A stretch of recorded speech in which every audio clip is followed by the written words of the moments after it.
She panicked. Wait, everything changed with that last-minute call, when the wedding was canceled. I said, it did.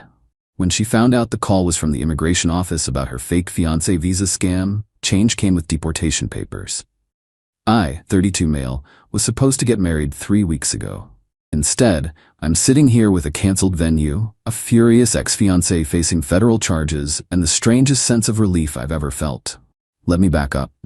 I met Katya 18 months ago through a dating app. She was stunning, originally from Eastern Europe, working as a graphic designer, here on a student visa that was about to expire. We hit it off immediately. She was charming, intelligent, passionate about art. The chemistry was undeniable. Looking back, the red flags were there, painted in neon. But when you're wearing rose-colored glasses, red flags just look like flags, right? We moved fast. Within 3 months, she basically moved into my apartment. By month 6, she was talking marriage. I've never felt this way about anyone, she'd say, her accent making everything sound like poetry. You're my soulmate, my destiny. I proposed after 10 months.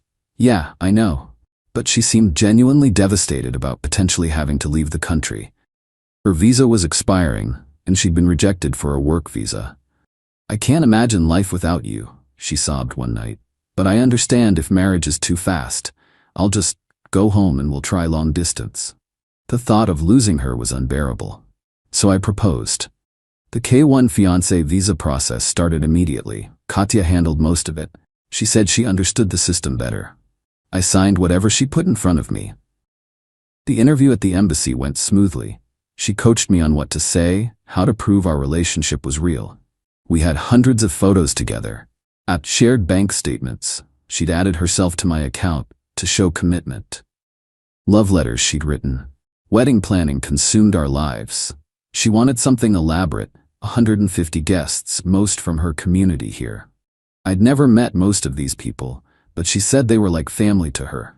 The wedding was costing me $35,000. My entire savings plus a loan from my 401k. 2 weeks before the wedding, something weird happened. Katya's phone rang during dinner, and she practically lunged across the table to silence it. The caller ID showed Dmitry, husband. Who's Dmitry? I asked. Her face went white. My cousin. It's a joke from when we were kids, like play husband, you know? Something felt off. That night, while she showered, I did something I'm not proud of. I looked through her phone. What I found destroyed me. WhatsApp conversations in her language, but Google Translate revealed enough. Messages to Dmitry about the American idiot, discussions of payment schedules, references to other clients. There was a whole network. Katya wasn't just committing visa fraud, she was part of an organized operation selling fake marriages for immigration purposes. The messages laid it out clearly.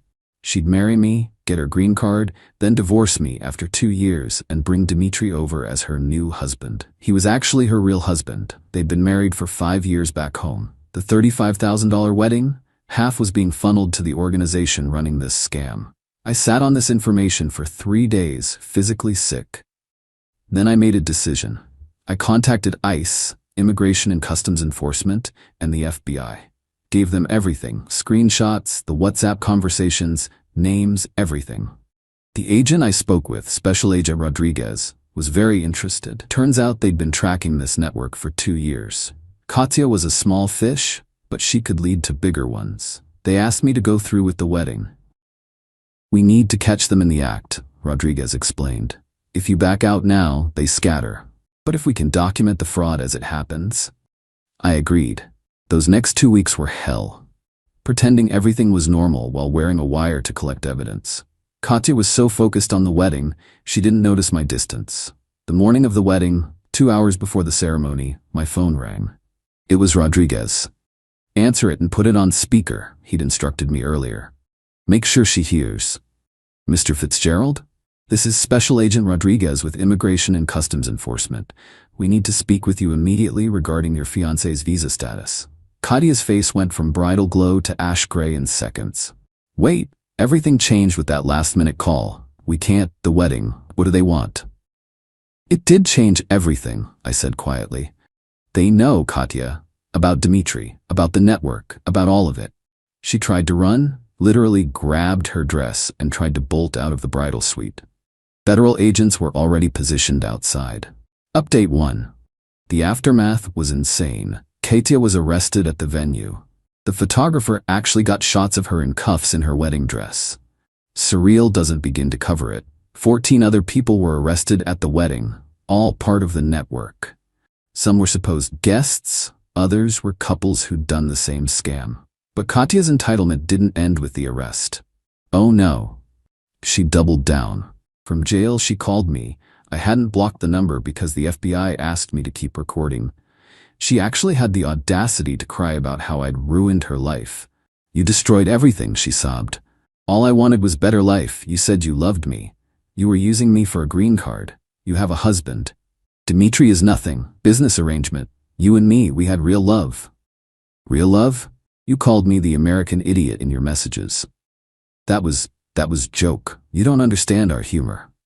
Then came the threats. When tears didn't work, she got nasty. You think you're hero? You're nothing.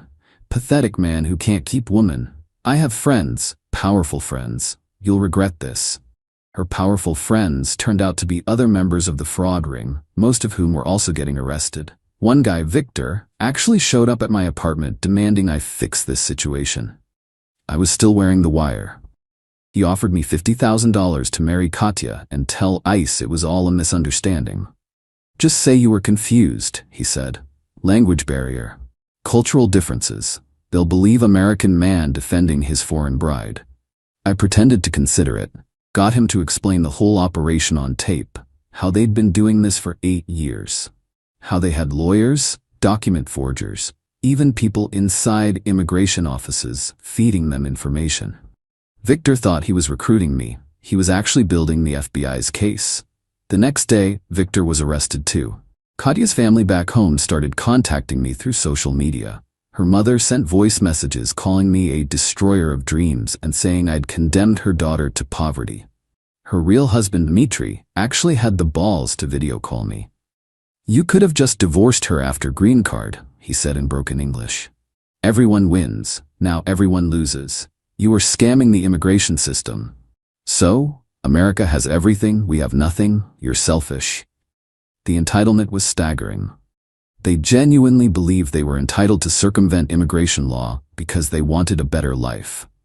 As if wanting something justified fraud. But the real kicker came when Katia made bail. Her community pooled money. She showed up at my work with a camera crew, not news media, some YouTube channel that specialized in immigration injustice stories. She played the perfect victim. Tears, accusations that I'd led her on, claims that I'd promised to marry her, then trapped her with ICE. She said I was racist, that I'd used her for sex, then discarded her when her visa issues became inconvenient. My boss had to call security, but the damage was done. The video went semi-viral in certain circles. I started getting hate messages from people who believed her version. That's when I released my own evidence. Update 2. I'd been documenting everything on advice from the FBI. Every conversation, every threat, every lie.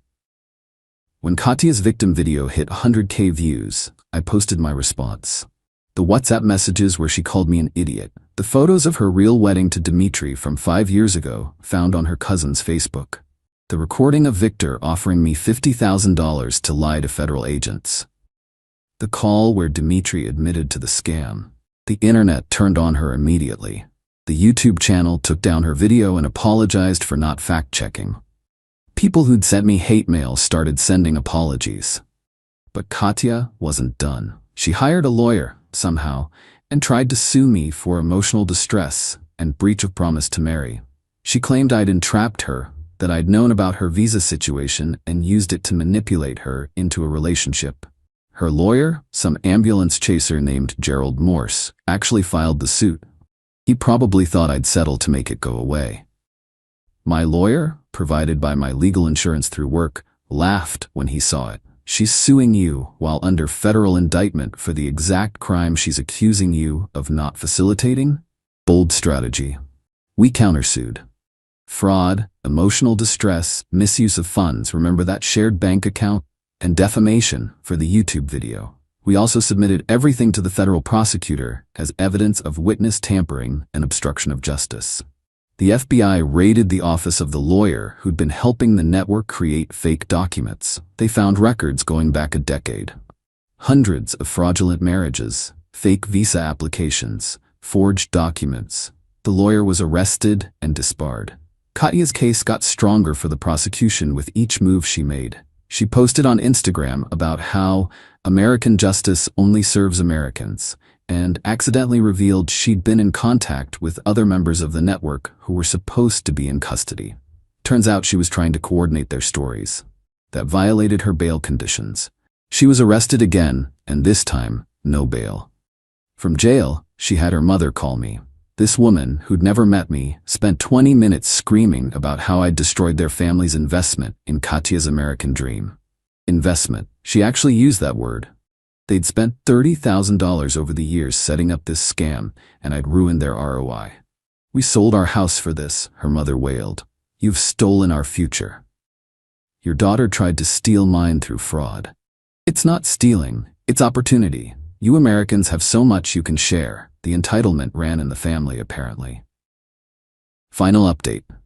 The trial was last week. Federal court, no jury, just a judge. Katya pleaded not guilty, still maintaining our relationship was real, and I'd betrayed her. The prosecution presented the WhatsApp messages, the wire recordings, Victor's confession. He flipped for a reduced sentence. Documentation of the fake marriage to Dmitry. Evidence of the larger network. My testimony. Katya's defense was essentially, yes, I was married before, but I fell in love with him for real. The messages were jokes taken out of context. The money transfers were gifts to family. Then they played the recording of her mom talking about their investment. The judge's face was priceless. Katya was found guilty on all counts: visa fraud, conspiracy to commit immigration fraud, wire fraud, money laundering, witness tampering. Sentence: 5 years federal prison followed by deportation. Lifetime ban from entering the United States. Dmitry, tried in absentia, got 8 years and a lifetime ban. He's still in Eastern Europe, so good luck enforcing that. But if he ever tries to enter the US or any country with an extradition treaty, he's done. Victor got 3 years for cooperation. 14 others got various sentences. The network was completely dismantled. The lawyer who helped them got 10 years and was disbarred. But here's the part that still gets me. Even after the guilty verdict, Katya maintained she was the victim. Her statement to the court: I came here seeking love and opportunity. I found someone I thought loved me, who promised me a future. Instead, he was government informant who seduced me to destroy my life. I'm not criminal. I'm romantic who believed in American dream. The judge responded, Ms. Petrova, the evidence clearly shows you entered this relationship with fraudulent intent. You married another man 5 years ago. You called the defendant derogatory names while taking his money. Romance doesn't require wire fraud. The American dream doesn't include federal crimes. She was led away, still crying about injustice. I got my money back. Most of it anyway. The $35,000 for the wedding was frozen as evidence, then returned to me, minus what had already been spent, about $8,000 in non-refundable deposits. The shared bank account was restored to just my name. I'm out maybe $10,000 total, which sucks, but could have been worse. The emotional toll was harder. I genuinely thought I loved her. Finding out it was all calculated manipulation messed with my head. I'm in therapy now, working through trust issues. But there's a silver lining. The FBI was so impressed with how I handled everything, they offered me a job as a civilian analyst, focusing on immigration fraud. Better pay than my current job, and I get to help prevent what happened to me from happening to others. I start next month. Katya's mom still sends me messages through various platforms. I block them. She creates new accounts. Last week she informed me that Katya was pregnant, supposedly mine, and I was abandoning my child. I forwarded it to the federal prosecutor. Katya's not pregnant. It's another scam to try to stay in the country. They added attempted fraud to her file. For those wondering if I feel guilty, no. I fell for a con artist who was part of an organized crime network. She knew exactly what she was doing. The tears, the declarations of love, even the sex, all calculated to get that green card. She wanted the American dream? Well, she got the American justice system instead. That's about as American as it gets. Edit. Since people are asking, Yes, I'm dating again. Very, very carefully. First date question is now, so are you currently married to anyone? The woman I'm seeing now, met through friends, not apps, thinks the story is wild. She jokes that she should show me her birth certificate and tax returns before our next date. Honestly, not the worst idea. Edit 2. For those saying I should have just let her stay, you realize this wasn't just about one fake marriage, right? This was an organized crime ring, defrauding the immigration system, stealing identities, and making millions off desperate people. Katya wasn't some innocent woman in love. She was a criminal. The fact that she was pretty and cried convincingly doesn't change that.